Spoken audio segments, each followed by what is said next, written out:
Good morning everyone. आज करते हैं सेल डिटर्मिनेशन। उससे पहले आपको मैं एक चीज़ बताना चाहूँगी कि इमेजिन करो कि ये एक सेल है, ठीक है, और इस सेल के बीच में एक यहाँ पर न्यूक्लियस है, और न्यूक्लियस में क्या है, क्रोमोसोम्स हैं या यू कैन से न्यूक्लियोप्लाज्म है, राइट। तो अब जो है क्या है कि न्यूक्लियस के अंदर क्रोमोसोम्स हैं, और chromosomes are made up of genes, और हर एक जीन जो है किसी न किसी कैरेक्टर के लिए या फंक्शन के लिए रिस्पॉन्सिबल होता है, ये होता है ना। तो अब ये जीन अपना काम करे और उस पर्टिकुलर फंक्शन को अंजाम दे या वो पर्टिकुलर फंक्शन कैरी आउट करे, इसके लिए इस जीन को क्या किया जाता है, एक्टिव किया जाता है, ठीक है। और यानी कि इसको ट्रिगर किया जाता है, और वो ट्रिगरिंग मटेरियल कहाँ प्रेजेंट है, वो ट्रिगरिंग मटेरियल प्रेजेंट है साइटोप्लाज्म में। अब आप देखो कि ये साइटोप्लाज्म है, and this cytoplasm if you see it is made up of cell organelles के अलावा साइटोप्लाज्म में बहुत सारे बायोमोलिक्यूल्स भी प्रेजेंट होते हैं, और ये जो बायोमोलिक्यूल्स हैं इनको हम डिटर्मिनेंट्स भी कह सकते हैं, क्योंकि ये डिटर्मिनेंट्स क्यों कह रहे हैं, क्योंकि ये डिटरमाइन करते हैं कि कौन सा जीन एक्टिव होगा। बट ये जो डिटर्मिनेंट्स है या मॉलिक्यूल्स है, ये इनका जो डिस्ट्रीब्यूशन है वो यूनिफॉर्म नहीं है, ठीक है, वो रैंडमली डिस्ट्रीब्यूटेड है। आगे समझ में आपको। तो ये तो एक मैंने तो अब होता क्या है, आप सोचो कि कोई स्टिमुलस आया, कोई स्टिमुलस मिला किसी जीन को, कोई यानी कि एक तरह से जीन को एक मैसेज मिल गया, ठीक है ना, न्यूक्लियस में जाके वो जीन क्या करेगा, ट्रांसक्रिप्शन करेगा। As a result of transcription the gene would produce mRNA, और ये अब एमआरएनए कहाँ जाएगा, ये एमआरएनए जाएगा साइटोप्लाज्म में, और साइटोप्लाज्म में अपनी चेन के हिसाब से ये अपना प्रोडक्ट बनाएगा, कोई भी हार्मोन है या प्रोटीन है जो भी बनेगा। तो ये है एक सिंपल सी कहानी नॉर्मल सेल में। अब आप इमेजिन करो कि ये सेल एक नॉर्मल सेल ना होके ये सेल जो है अब क्या है, एक जाइगोट है।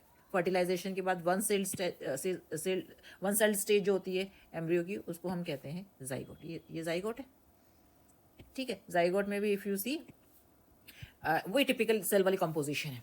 अब जो है जाइगोट अंडरगोज क्लीवेज। तो क्लीवेज में क्या तो होता है, there is no cytoplasmic division. Cytoplasm divide नहीं करता है, क्या डिवाइड करता है, ओनली न्यूक्लियस डिवाइड करता है। तो आप सोचो, इमेजिन करो कि पहला क्लीवेज हुआ और ये जो वन सेल स्टेज से जो है टू सेल स्टेज में कन्वर्ट हो गया, दो ब्लास्टोमियर्स बन गए, जो रिजल्टेंट सेल्स हैं उनको हम क्या बोलेंगे, blastomeres. Now two blastomeres are formed. Now both the blastomeres have their own nucleus. Now biomolecule से ये डिस्ट्रीब्यूट हो गए ना रैंडमली।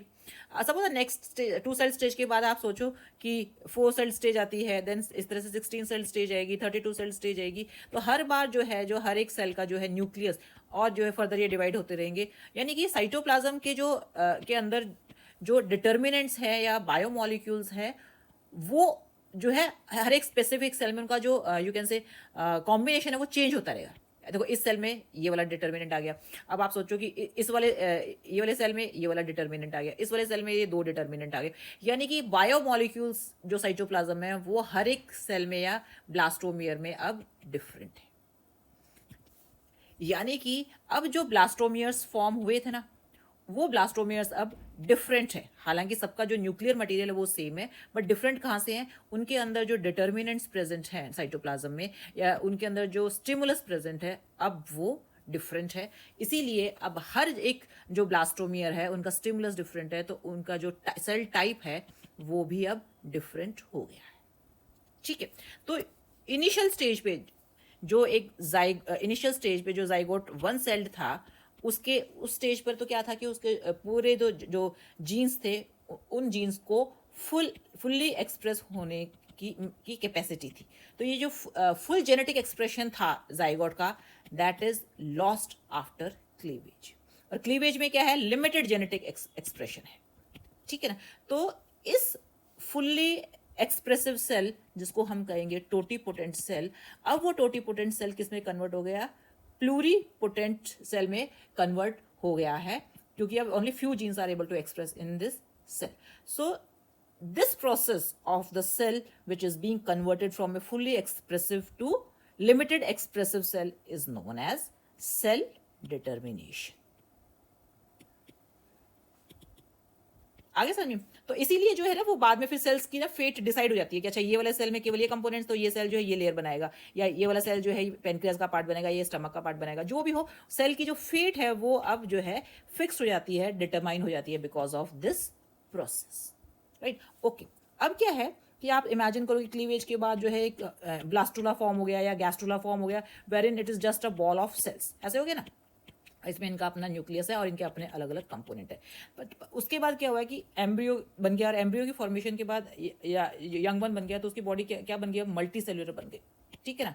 तो अब अभी तक जो सिग्नल साइटोप्लाज्म से मिल रहा था वो तो फिक्स हो गया ना। उसके बाद जो है मल्टी सेलुलर एनिमल में सिग्नल कहाँ से मिल रहा है?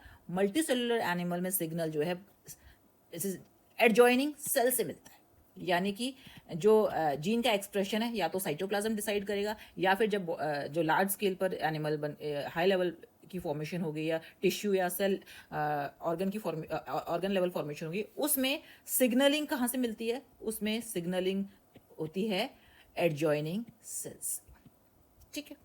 आई होप आपको समझ में आ गया होगा। This is all for today, thank you very much.